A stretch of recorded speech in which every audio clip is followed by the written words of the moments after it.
ಬರ್ತೀನಿ ಕೊನೆಗೆ ಬರ್ತೀನಿ. ಒಂದಿಲ್ಲ, ಇನ್ನ 2 ಬಜೆಟ್ ಕೊಡ್ತಾರೆ. ನಿಮ್ಗೆ ಅಧ್ಯಕ್ಷರಿಗೆ ವಿನಂತಿ ಮಾಡ್ತಾನೆ, ಮುಂದಿನ ಬಜೆಟ್ ನಲ್ಲಿ ನೀವು ಡಿಕ್ಷನರಿನೂ ಒಂದು ಕೊಟ್ಬಿಡಿ ನಮಗೆ. ಯಾಕೆಂದ್ರೆ ಹೊಸ ಹೊಸ ಶಬ್ದಗಳು ನಮಗೆ ಗೊತ್ತಿಲ್ಲದೆ ಇರುವಂತ ಹೊಸ ಹೊಸ ಶಬ್ದಗಳನ್ನ ಉಲ್ಲೇಖ ಮಾಡ್ತಾ ಇದ್ದಾರೆ.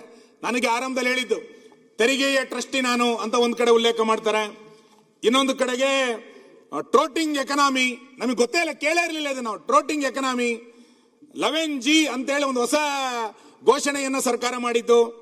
ಫಲಧಾರೆ ಎನ್ನುವಂತ ಇನ್ನೊಂದು ಹೊಸ ಶಬ್ದ, ಭೀಷ್ಮ ತತ್ವ ಅನ್ನುವಂತ ಇನ್ನೊಂದು ಶಬ್ದ, ಬೆಂಕಿಯನ್ನು ಬೆಳಗಾಗಿಸುವುದು ಅಂತೇಳಿ ಒಂದು ಹೊಸ ಪ್ರಯೋಗ, ಬೆಂಕಿಯನ್ನು ಬೆಳಗಾಗಿಸುವುದು, ಬೆಂಕಿನಲ್ಲಿ ಬೆಳಕನ್ನ ಕಾಣ್ತೇವೆ ಎನ್ನುವಂತ ಹೊಸ ಪ್ರಯೋಗ.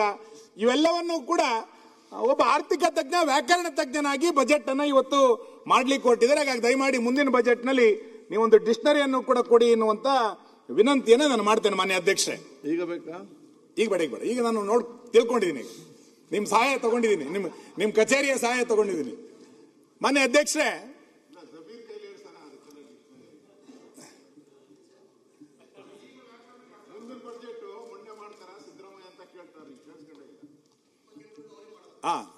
ಇನ್ನು2 ಡಿಕ್ಷನರಿ ಕೊಟ್ಬಿಡಿ ನಮಗೆ.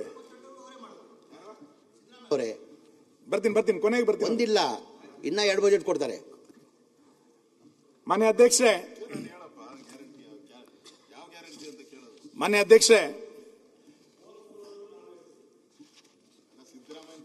ಸಾಮಾನ್ಯ ಜನ ಬಜೆಟ್ ಅಂದ್ರೆ ಏನು ವ್ಯಾಖ್ಯಾನ ಮಾಡ್ತಾರೆ? ಸಾಮಾನ್ಯ ಜನರಿಗೆ ನೀವು ಬಹಳ ಅಂಕಿಅಂಶಗಳು ಗೊತ್ತಾಗಲ್ಲ. ನಾವೆಲ್ಲ ಹಳ್ಳಿಯಿಂದ ಬಂದಿರೋರಿಗೆ ನಾವು ಬಜೆಟ್ ಮುಗಿಸಿ ಊರಿಗೆ ಹೋದಾಗ ಏನ್ ಹೇಳ್ತಾರೆ ಅಂತಂದ್ರೆ, ನೀವು ಸಾಲ ಎಷ್ಟು ಅದೆಲ್ಲ ಬಹಳ ಜನ ತಲೆ ಕೆಸ್ಕೊಳ್ತಿಲ್ಲ ಅಥವಾ ಗೊತ್ತಿಲ್ಲ ಅವರಿಗೆ. ಸಾಮಾನ್ಯ ಜನರಿಗೆ ಬಜೆಟ್ ಅಂದ್ರೆ ಏನು ಅಂತ ಕೇಳಿದ್ರೆ, ಈ ಸರ್ಕಾರದ ಯೋಜನೆಗಳೇನು, ಆ ಯೋಜನೆಗಳಿಗೆ ಅನುದಾನ ಎಷ್ಟಿಟ್ಟಿದ್ದಾರೆ, ಇಟ್ಟಂತ ಅನುದಾನದಲ್ಲಿ ಎಷ್ಟು ಅನುಷ್ಠಾನ ಆಗಿದೆ, ಯೋಜನೆ, ಅನುದಾನ, ಅನುಷ್ಠಾನ, ಇದನ್ನ ಒಂದು ಬಜೆಟ್ ಅಂತೇಳಿ ಸಾಮಾನ್ಯ ಜನ ಅರ್ಥ ಮಾಡ್ಕೊಳ್ತಾರೆ. ನಾನು ಸರ್ಕಾರವನ್ನ ಕೇಳ್ತಾನೆ, ಈ ಸರ್ಕಾರದಲ್ಲಿ ನೀವು 3 ವರ್ಷವನ್ನ ಪೂರೈಸ್ತಾ ಬಂದಿದ್ದೀರಿ, ಯಾವ್ಯಾವ ಯೋಜನೆಗಳ ಬಗ್ಗೆ ನಿಮ್ ನಿಲುವೇನು? ಯೋಜನೆಗಳು ಬಂದಾಗ ನೀವು ಯಾವ ರೀತಿಯಾದಂತ ನಿಲುವುಗಳನ್ನು ತೆಗೆದುಕೊಳ್ತಾ ಹೋದ್ರಿ?